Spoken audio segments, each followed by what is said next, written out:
Assalamualaikum warahmatullahi wabarakatuh. Wassalatu wassalamu ala sayyidina Muhammadin nabiyil ummi wa ala alihi wa sahbihi ajmain. Amma ba'du. Salawat serta salamnya senantiasa kita limpahkan ke junjungan Nabi besar kita, Nabi besar Muhammad sallallahu alaihi wasallam, dan keluarga-keluarganya dan sahabat-sahabatnya yang dimuliakan oleh Allah Subhanahu wa taala. Amin amin ya rabbal alamin. Saudara-saudara kaum muslimin yang saya hormati, para habaib, para kiai, para ustadz dan ustazah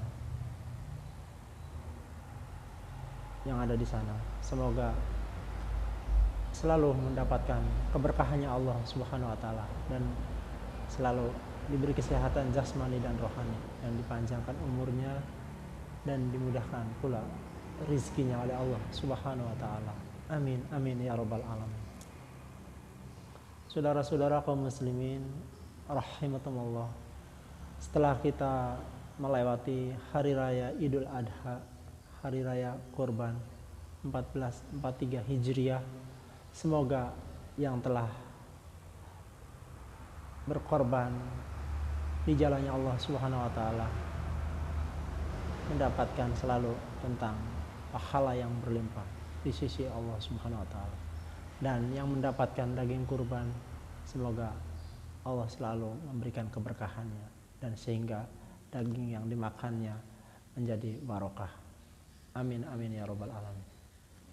Saudara-saudara kaum muslimin rahimakumullah, semoga kita semua mendapatkan kucuran rahmat dan hidayah oleh Allah Subhanahu wa taala. Mengangkat kita tema tentang Nabi Yunus. Kisah Nabi Yunus alaihissalam. Suatu kisah Nabi Yunus alaihissalam zaman para nabi di semasanya. Allah Subhanahu wa taala mengutus Nabi Yunus agar kaum-kaumnya untuk selalu menyembah kepada Allah Subhanahu wa taala. La ilaha illallah, tidak ada Tuhan selain Allah.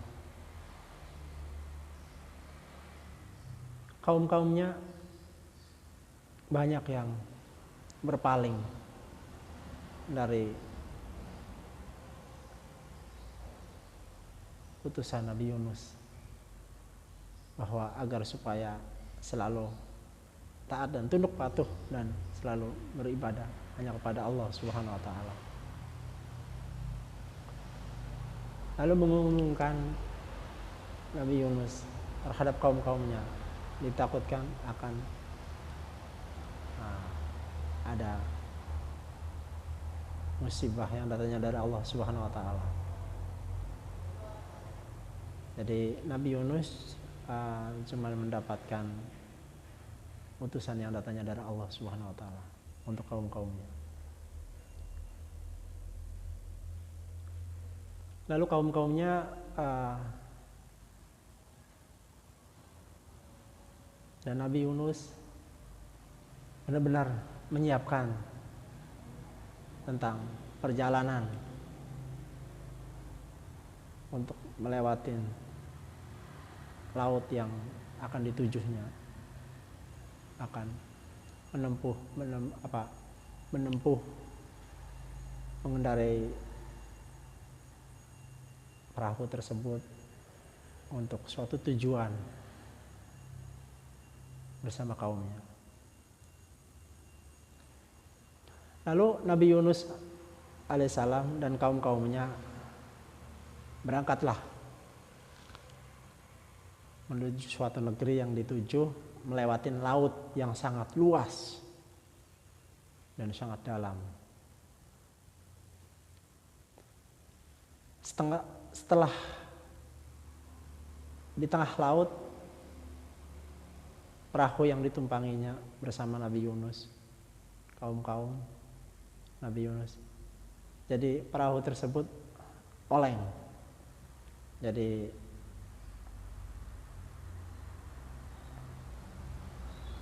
jikalau memang salah satu tidak ada yang harus dilempar ke laut, maka perahu ini akan tenggelam karena memenuhi kapasitas.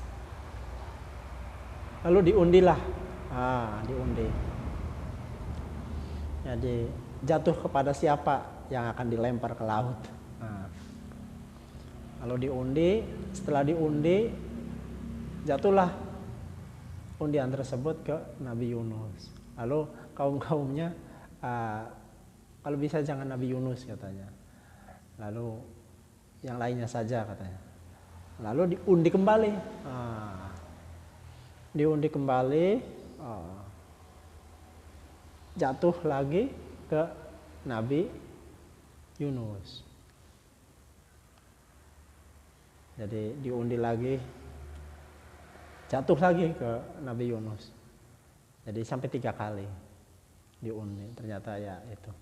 Lalu Nabi Yunus dilemparlah dari atas perahu. Jadi sehingga dilempar, lalu ikan yang di dalam laut diperintahkan oleh Allah Subhanahu wa taala, wahai ikan, telanlah Yunus dan jangan sedikit pun cacat, dan agar supaya berdiam diri di perutmu, wahai ikan, kata Allah Subhanahu wa taala. Jadi ikan tersebut mematuhin tentang apa yang diperintahkan oleh Allah Subhanahu wa taala, bahwa Nabi Yunus ditelanlah oleh ikan yang sangat besar, seperti ikan hiu yang sangat besar, rajanya ikan. Lalu berapa harikah Nabi Yunus di dalam perut tersebut? Kira-kira 3 hari Nabi Yunus di dalam perut ikan. Lalu oleh Allah Subhanahu wa taala sesuai Al-Quran surat 98, jadi bahwa Nabi Yunus alaihissalam itu ya alhamdulillah selamat, sehingga selama 3 hari tersebut di dalam perut, jadi tidak dimakan pun tidak ada koyak sedikit pun, tidak ada cacat sedikit pun, yang sudah diperintahkan oleh Allah ikan tersebut. Subhanallah, maha besar Allah dan kekuasaan Allah Subhanahu wa taala. Lalu dibawalah ke pinggir dan dimuntahkanlah Nabi Yunus dari perut ikan tersebut. Setelah ikan tersebut ke pinggir, lalu Allah Subhanahu wa taala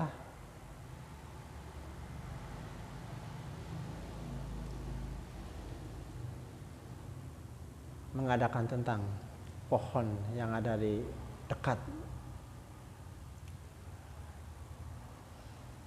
pantai tersebut, dekat laut, dekat pesisir pantai tersebut, sehingga Nabi Yunus berteduhlah di situ.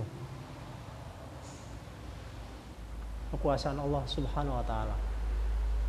Jadi bahwa Nabi Yunus alaihissalam benar-benar selamat. Jadi tidak terjadi hal yang sekiranya menurut logika kita kan orang awam, jadi dimakan ikan ya pasti robek dan benar-benar hancur di dalam perut ikan. Apalagi rahang giginya aja sangat besar-besar, karena itu ikannya ikan yang sangat luar biasa besarnya. Jadi ini semua kekuasaan Allah Subhanahu wa taala, sehingga Nabi Yunus selamat, tidak lecet, tidak luka sedikit pun. Subhanallah, sehingga diantarlah oleh ikan tersebut ke daratan, sehingga dimuntahkannya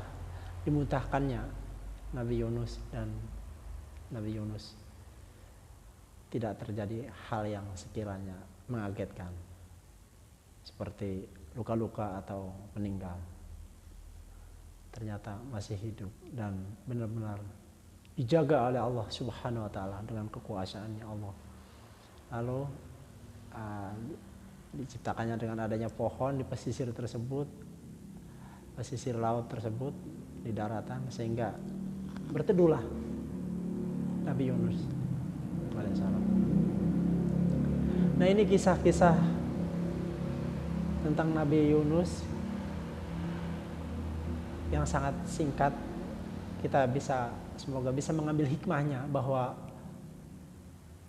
Allah Subhanahu wa taala kalau memang sudah menghendaki terhadap hambanya, menolong terhadap hambanya, ya alhamdulillah, Allah sudah kun fayakun,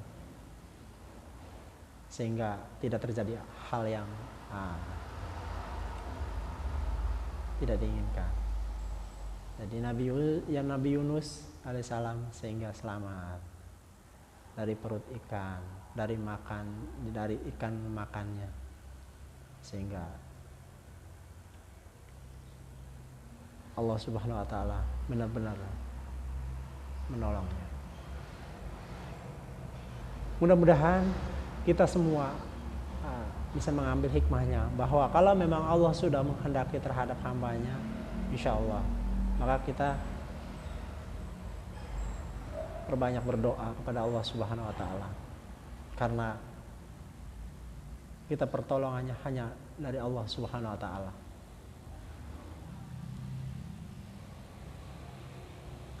Semoga ada manfaatnya kisah yang sangat singkat sekali dari kisah Nabi Yunus, bahwa Nabi Yunus dimakan oleh ikan tidak apa-apa selama 3 hari di dalam perut ikan.